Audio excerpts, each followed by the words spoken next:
자, 이제 국회 부의장으로서 이제 국회에서 할 일이 많으신데 지난 10일 보니까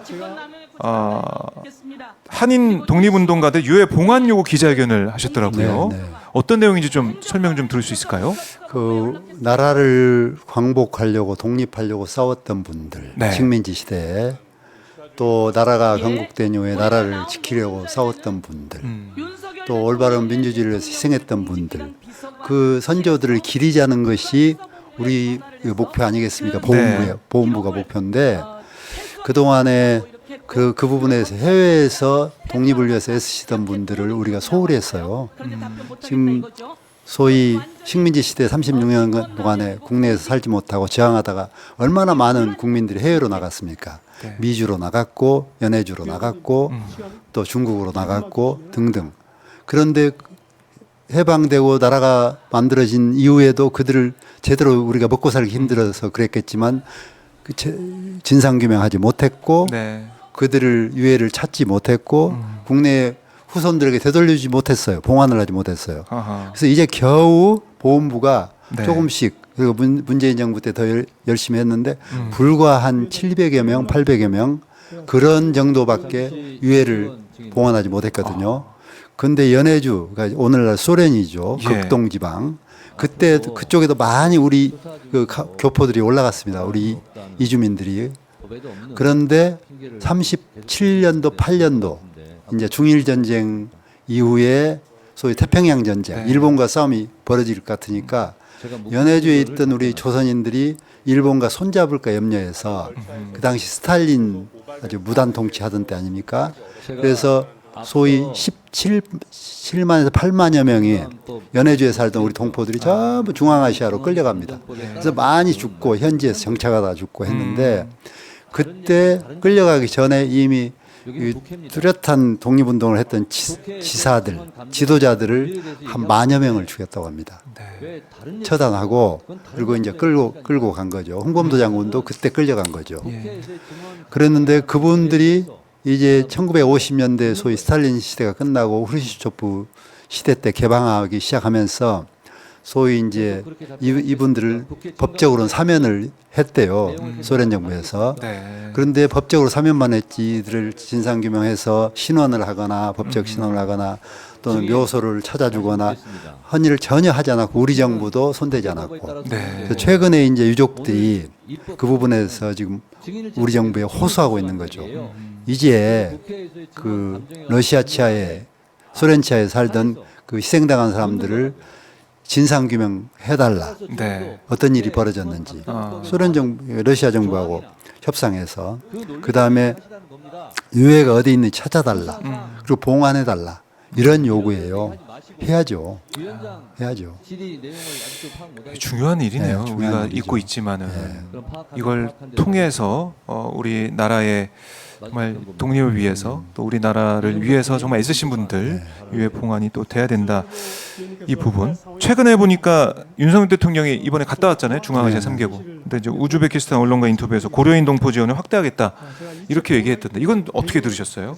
수사로만 하시지 말고 내년도 예산을 많이 배정해서 그 부분에 활발하게 네. 위해 봉환 사업, 진상규명 사업을 아하. 해야죠. 그래야 말과 그 마음이 다르다고 생각 안 하겠죠. 하.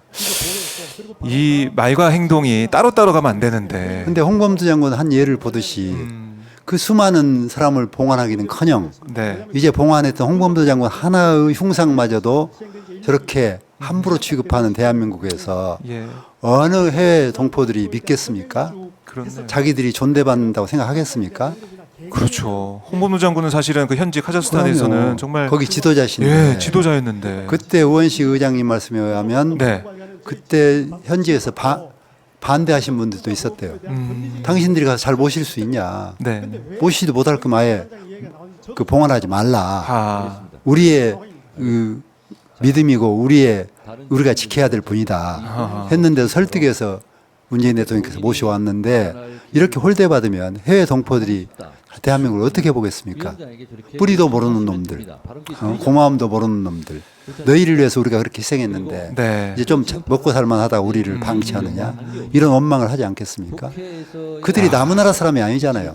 고려인들이 우리 할아버지 때 이민 쫓겨간 사람들 아닙니까? 그렇습니다. 탄압에 네. 못 먹고 살고. 그래서 해외에서 푼돈 모아서 독립운동을 지원하고 했던 분들이에요. 그 자손들이에요. 네. 근데 그 자손들에게 홀대하면 안 되죠. 그 지금 이 정부 들어서 가지고 일본하고는 어떻게든 친하게 지내려고 하는 모습이 보이고. 그러니까 국민들이 의심하여 친일 정부로 가잖아요. 네. 속설로는 친일 정부 아니고선 어떻게 저럴 수가 있냐. 정신대가 돈 벌기 위해서 몸 팔러 갔다. 그렇게 이야기하고 징용하게 갔던 사람들 회사하고 계약 맺어서 예. 스스로 돈 벌러 갔다. 그 저기 북해도 탄광까지 젊은 19, 18 그런 청년들이 한참 공부하고 부모 밑에 있을 때인데 네. 돈 벌고 싶어서 갔겠습니까? 끌려간 거죠. 그렇죠. 근데 이제 와서 우리가 정당하게 사과하고 보상하라고 하니까 일본 정부가 뭐라고 했습니까? 우리 탓 아니다. 당신들이 돈 벌러 온 건데 정 그렇다면 우리가 그때 기업들한테 돈 좀 걷어서 나눠줄게. 근데 우리 정부는 한술 더 떠서 예. 그 돈 안 받겠다고 우리 정부가 만들어서 우선 그 기업들하고 만들어서 우선 받고 네. 다음에 구상권 청구할게. 이게 소위 정신 있는 대한민국 네. 정부입니까? 우리가 돈이 없어서 지금 빌어먹겠다고 하는 겁니까? 그러니까요. 일본 정부가 한 번도 제대로 사과한 적이 없어요. 예. 소위 오부치 선언이라고 그거만- 68년도인가? 예. 그때 한 번 했는데 그 뒤로 역대 자민당 총리가 사과한 적이 없습니다. 네. 항상 유감이라고 했어요. 유감은 너희들이 조금 그렇게 뭐 그렇다니까 네. 약간 좀 미안하네 정도지 예. 잘못했다고 인정하는 게 아니잖아요. 그렇죠. 그리고 해마다 야스쿠니 신사에 가서 네. 전범들한테 가서 공물 올리고 신사참배는 하잖아요. 그리고 아예 이제 독도 영유권을 자기 나라 초등학교 교과서에 넣었다는 거 아니에요. 네. 그러면 이건 친성국이 아닙니다. 우방국이 아닙니다. 적대국입니다. 영토를 두고 싸우는 나라가 그럼요. 적대국 아닙니까? 일본의 행태를 보면 그러면 언제든지 누군가가 그걸 침묵하면 네. 전쟁을 할 수밖에 없는 그런 상황을 만들어가고 있는 거 아닙니까? 심각합니다. 그런데 예. 우리가 그 자주 외교, 네. 대등 외교 정책을 못하고 한미일 군사동맹을 해야만이 산다고 하면서 맞아요. 근데 우리가 꼭 일본 군대가 없어서 우리나라 방어 못 합니까? 오히려 일본 입장에서는 우리가 더 필요한 거 아니에요? 일본 입장에서. 군사동맹을 하면 어떤 일이 벌어지냐면 한쪽에 분쟁이 터지면 군사동맹 맺은 국가들이 파견을 하게 돼 있어요. 네. 자동 파견입니다. 엊그저께 북한하고 러시아가 동맹을 맺었습니다. 우호 동맹을.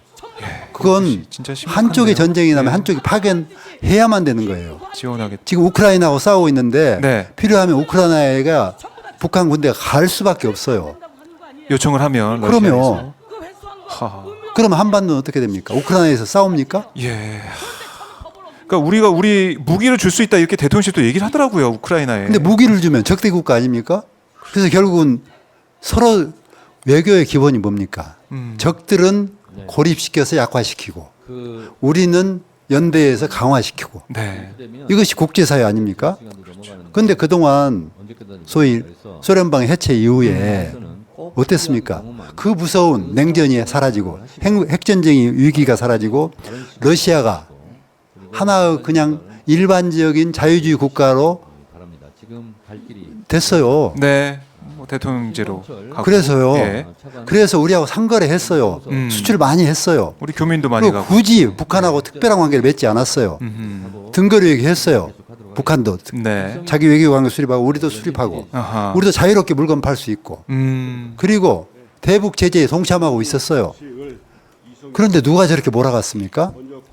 국내 정치 못한 것은 봐줄 수 있어요. 네. 5년이면 다시 복구할 수 있으니까.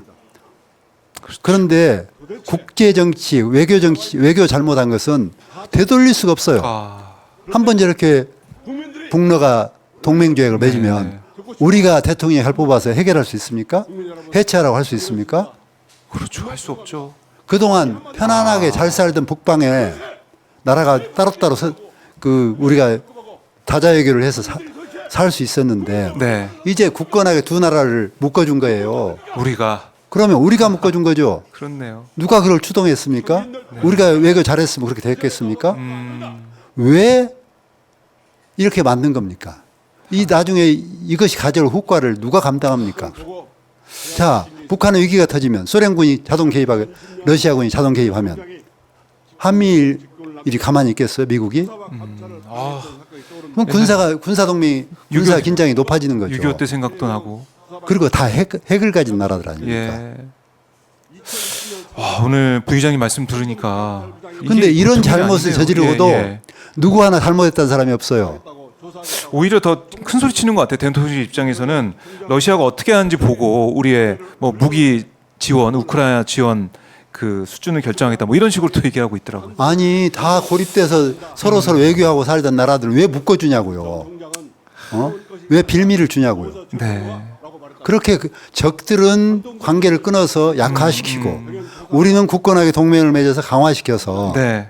이렇게 우리의 힘 우위를 유지하면서 협상을 하고 대교섭을 하고 무역을 하고 해야 우리가 부강한 세계 네. 국가가 되는 거지. 아하. 한반도에서 영원히 남북 대치 상황을 유지할 겁니까? 그렇죠. 그러면 안 되죠. 그래서 우리가 만든 이 윤석열 정권이 만든 어떻게 보면은 최악의 패착입니다. 최악의 참사입니다. 이건 정말 탄핵할 수도 있는 문제예요. 저는 국내 정치 잘못했다고는 봐줄 수 있어요. 뭐 사과하고 우리가 잘하면 되니까. 사죄하면은 뭐 그러면 할수 있다고 부인이 하지만. 뇌물 받은 거 네. 그거 봐줄 수도 있어요. 우리가 그래 봐줄게. 그런데 소련하고 옛날 조소 동맹이라는 게 있었어요. 네. 그건 무서운 동맹이죠. 북한에 무기를 보낼 수 있는 동맹이니까. 근데 지금 그것이 해체됐는데 네. 윤석열 정부 들어가지고 그 해체된 외교 관계를 소위 러시아 북한 동맹을 맺게 한 네. 설령 우리가 제공을 했든 안 했든 왜 그걸 방치합니까? 그걸 미리미리 예견하고 예. 외교를 잘해서 그걸 막았어야죠. 하하. 근데 이제 앞으로 한반도의 예. 외교 정책, 평화 정책을 어떻게 할 겁니까? 남북 관계 어떻게 할 겁니까? 이제 과거로 돌아갈 수 있나요? 9.19 합의 다시 만들 수 있나요? 북한에다가 예. 옛날처럼 공단 만들 수 있나요? 압록강 주변에 공단 만들 수 있나요? 그런 평화로운 꿈을 꿀 수 있나요? 소련과 러시아와 동맹을 맺었는데 그렇네요. 옛날 치하로 가는 겁니다. 와, 이 부의장님 말씀 들어보니까 이게 보통 심각한 내치는 일이 봐줄 수 아니에요. 있다. 예. 내치 잘못은. 외치 잘못은 이건 용서가 안 된다. 근데 누구 하나 책임지는 사람 없잖아요. 없죠. 국방장관, 외교장관 책임집니까? 그 잘난 외교부든 뭐 하고 있었습니까? 그리고 대통령은 왜 한마디 사과 안 합니까? 내가 외교를 잘못해서 네. 러시아, 북한이 동맹을 맺게 됐습니다. 미안합니다. 100번을 미안합니다 해도 용서가 안 되는 미안함이죠. 네. 자, 이 문제 결국에는 이제 국회에서 따져 묻고 우리 국민들의 지금 목소리를 그걸 따져 물어야 되는데 국회가 안 네, 열리잖아요. 대정부질문도 지금 못 하고 있는 거 아닙니까? 따져 물어야 되고 이 상황이 얼마나 심각한지 우리 부의장님 말씀 제가 오마이 TV 통해서 많이 보시겠지만은 국회에서 계속 알리고 얘기를 해야 돼요. 후손들에게 죄를 짓는 겁니다. 우리가 대통령 하나 잘못 뽑아가지고 후손들에게 눈을 깨치는 겁니다. 지금. 그렇네. 예. 외교 문제는 특히나 이건 진짜 이어지기 때문에. 용서가 안 됩니다.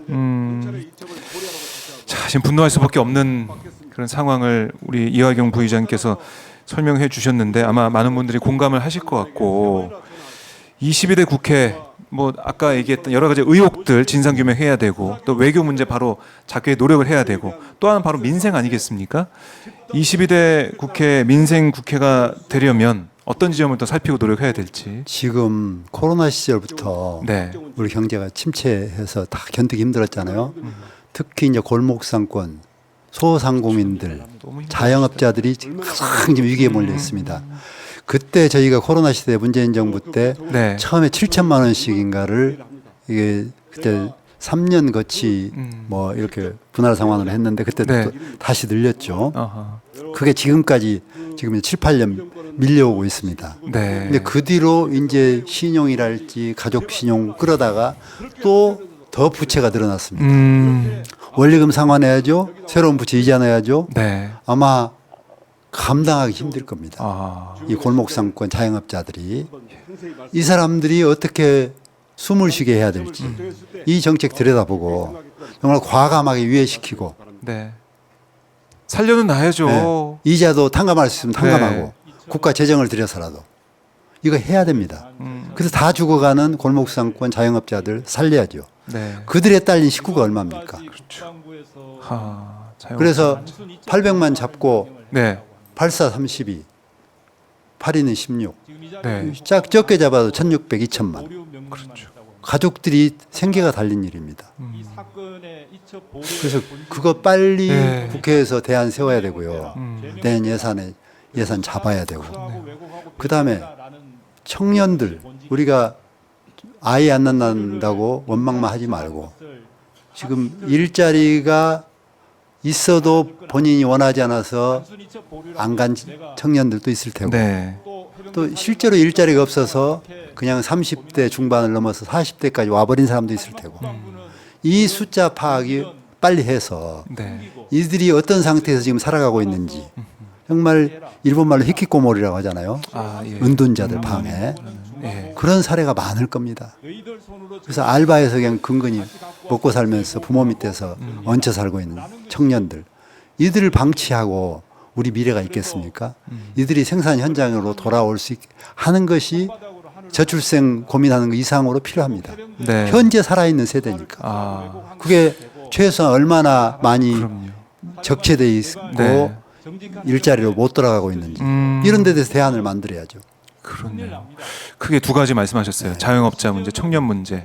이번에 윤 대통령이 저출산 대책을 이제 발표를 했더라고요. 근데 거기에 대해서 뭐 여성 이 커뮤니티나 이런 데서 많은 또 비판을 또 하기도 하던데 어쨌든 이 저출생 문제 또 경제 문제를 생각하게 보면 청년 일자리 문제 거기다가 자영업자 문제까지 이게 다 연결돼 있다고 보시지 그렇죠. 않습니까? 이거 통합적으로 그래서 어떻게 대책을 마련할 것이냐. 이 대책을 못 만들면 네. 미래 현재 젊은이들이 제대로 살아가지 못하고 절망에 빠져 있는데 네. 그들이 출생을 할 세대 아닙니까? 근데 자기 삶이 어렵고 희망이 없는데 미래 세대를 낳고 싶겠습니까? 아, 백약이 무효입니다. 그들에게 희망을 현재 청년들에게 희망을 못 주면 미래 세대가 없어요. 근데 미래에 18세까지 뭐 이제 얼마 주겠다, 뭐 주겠다 미래 공약만 가지고 되는 일이 아니에요. 현재 살아가는 젊은이들에게 네. 직접 아이를 낳고 싶게 하는 그런 직접 지원이 필요합니다. 아, 뭐 예를 들면 뭐 대책이라고 해가지고 간접 지원 이거 필요 없습니다 이제. 어떻게 직접 직접적으로. 지원을 할 건가? 어떻게 그들이 예. 일자리 나오게 할 건가? 그래서 애들이 이제 청년들이 많이 배웠잖아요. 네. 눈높이가 높아졌잖아요. 근데 일자리는 그만큼 없잖아요. 맞아요. 대기업의 일자리라는 것이 한정돼 있으니까. 네. 그러면 더 이제 밑에 중소기업들이 일자리가 없다고 야당 아우성이니까 그리 가야 되는데 그게 눈높이 안 맞잖아요. 그렇죠. 200에서 250 많이 네, 받아야 하는데 그때 어떻게 지원해서 가게 할까? 아, 중소기업 취업해도 내 미래가 그럼요. 믿을만해. 예. 아이들 키울 수 있어.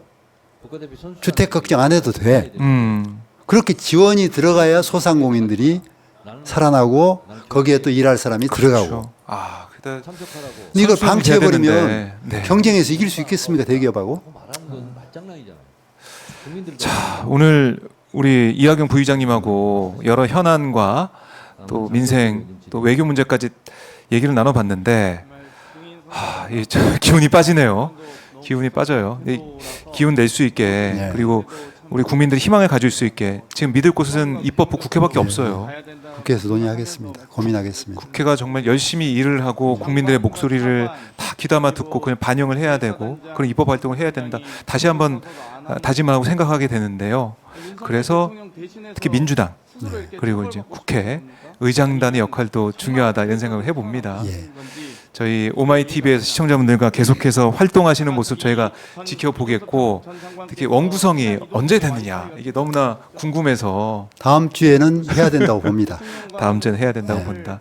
그 국민들의 마음이 국회에 잘 반영이 될 수 있도록 우리 이하경 부의장님이 열심히 또 애를 써주시고 또 열심히 활동해 주시길 바라겠습니다. 네, 감사합니다. 부의장님 가시기 전에 끝으로 못다한 말씀이나 꼭 하고 싶은 말씀이 있다면 저희가 들어보고 마무리하도록 하겠습니다. 네, 국민 여러분 정말 답답하시고 정말 우라가 나고 합니다. 저희들도 죄송합니다. 네. 그러나 어떻게든 희망을 만들도록 최선을 다하겠습니다. 함께 가십시다. 함께 가자라는 이 말씀에 많은 분들이 또 공감해 주시고 같이 연대를 할 거라고 생각을 합니다. 부의장님 오늘 말씀 잘 들었고요. 저희가 또 시간 마련해 가지고요. 국회 상황 또 외교 문제나 여러 가지 다른 현안에 대해서도 말씀을 나눠보도록 하겠습니다.